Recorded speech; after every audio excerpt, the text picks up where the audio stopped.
Hey everyone! Update 15 is here, and so is our new zoo. Welcome to our Tycoon Zoo. If you find yourself wanting to keep up with this zoo and any others we'll be working on together, please subscribe. It's the best way to never miss an upload. As I mentioned previously, I wanted to do a franchise type zoo, and I mentioned repeatedly challenge zoo. I was mistaken in my understanding, and it turns out what I should have been saying was tycoon, which is a different part of the sandbox mode. If anyone does want me to take on the challenges, though, let me know. I'm super excited to be working in the zoo, but there are a few things that confuse me. So you'll see a few cuts in some spots where I paused to read up on something, or you'll see me looking at information repeatedly for longer periods. It'll take me a bit of time to learn. Any tips are welcomed. One more thing I'd like to mention and get some input on. I did this first video of the series in the formatting I did previously, where it's a whole lot of time-lapse and some slower parts to listen to Nigel and look at the dinosaurs. This kind of zoo introduces some slower parts of gameplay where I might be talking about research or things we need and whatnot. And I wonder if you would all be interested in having a mixed format where there's some parts of me talking in real time as I work on the zoo, and then other parts where it's time-lapse building and me talking about the work. Please, let me know. That all aside, I was super happy that the Oviraptor is one of the starter creatures we could introduce to our zoo, as it's one of the brand new species with this update, the other being the gallimimus. They did such a fantastic job on the Oviraptor. I was smiling and giggling while looking at them when I placed them into the enclosure. The baby we ended up having hatch had these adorable little balding chicken wings that cracked me up. But the detail of seeing the fingers with them and the feather casings really show us how much the people behind this game care about their details and realism.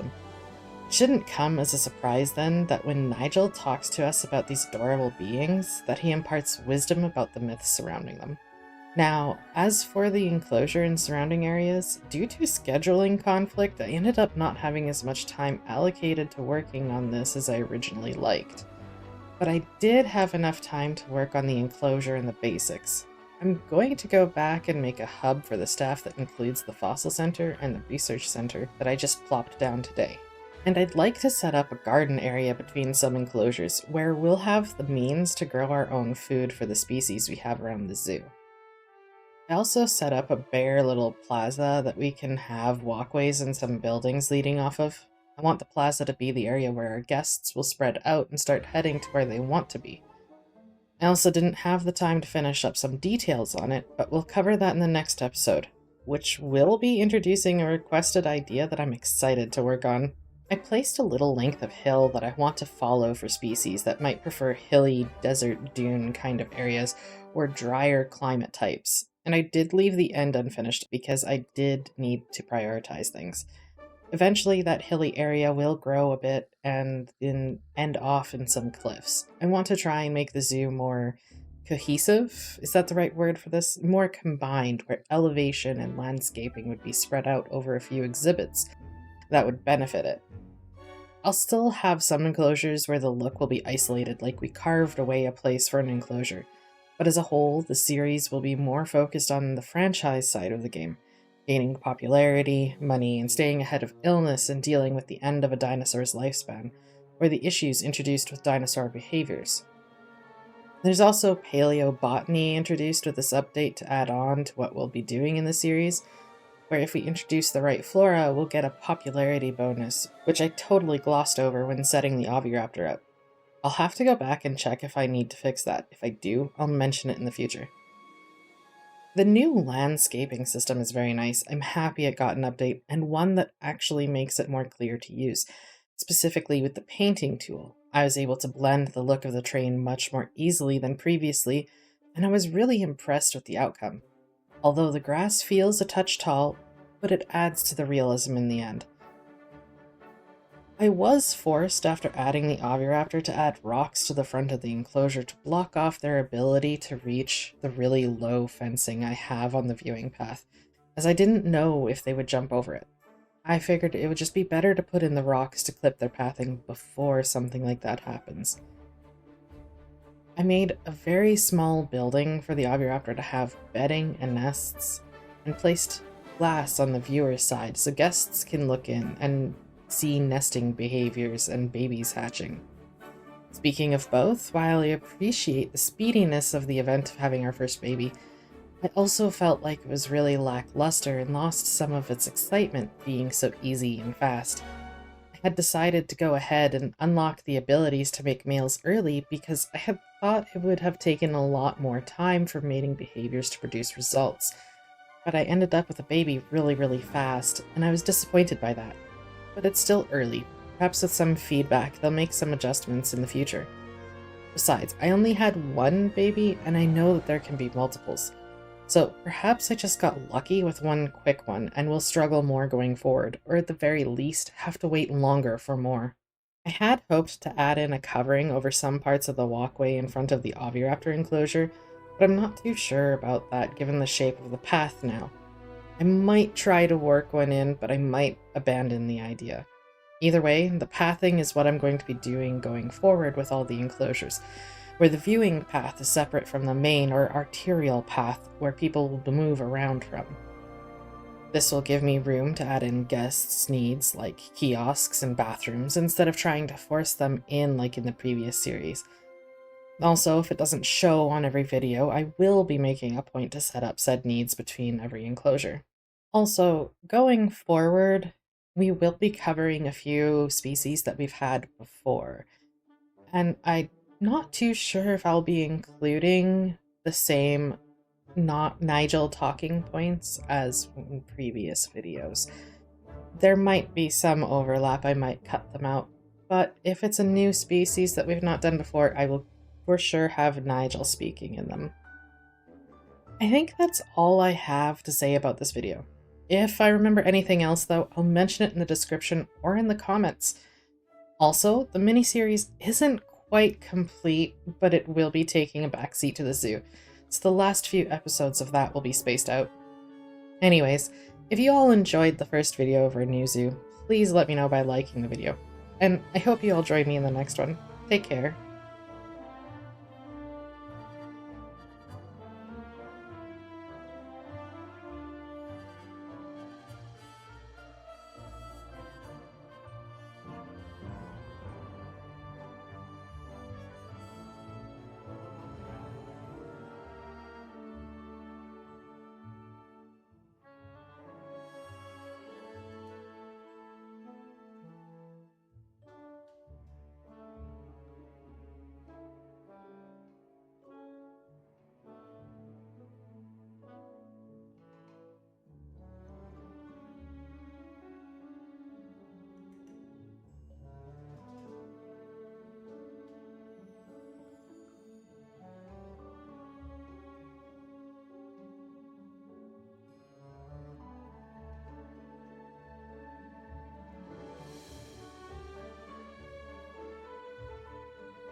I admit I have a real soft spot for Oviraptor.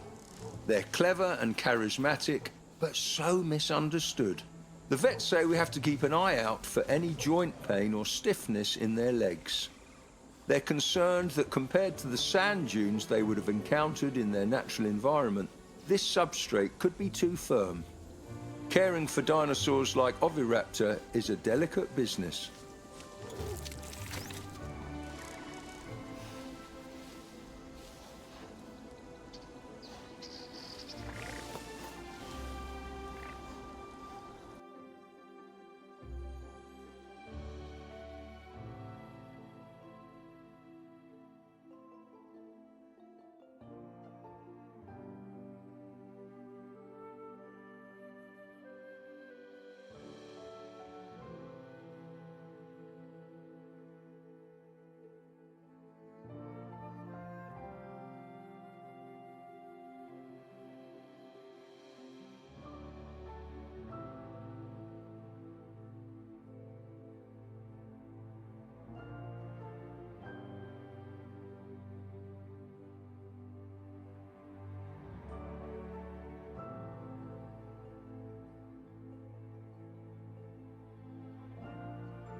I'm glad that our park can be one more source combating the old story that Oviraptor are malicious egg thieves. The worst thing this Oviraptor has ever tried to steal was my hat, and my keys, and my tea, but only because they were shiny.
Maiasaura gets all the credit for being a good mother dinosaur, but Oviraptor are really quite gentle and attentive parents too, despite their bad reputation.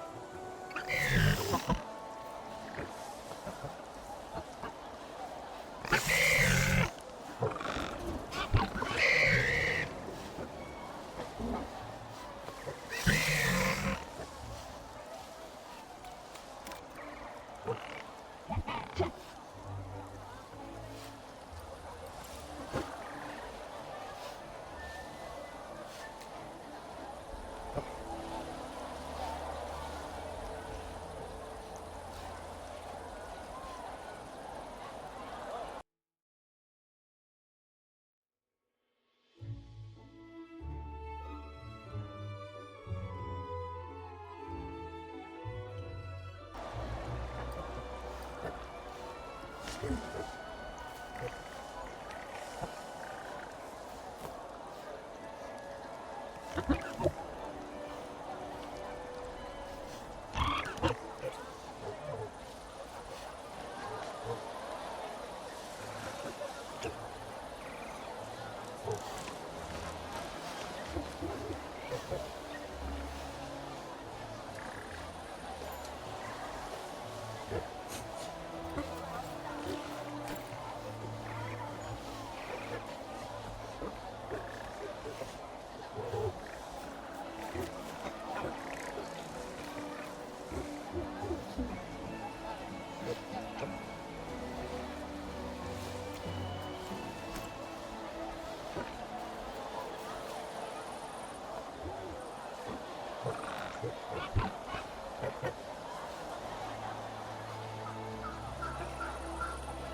you.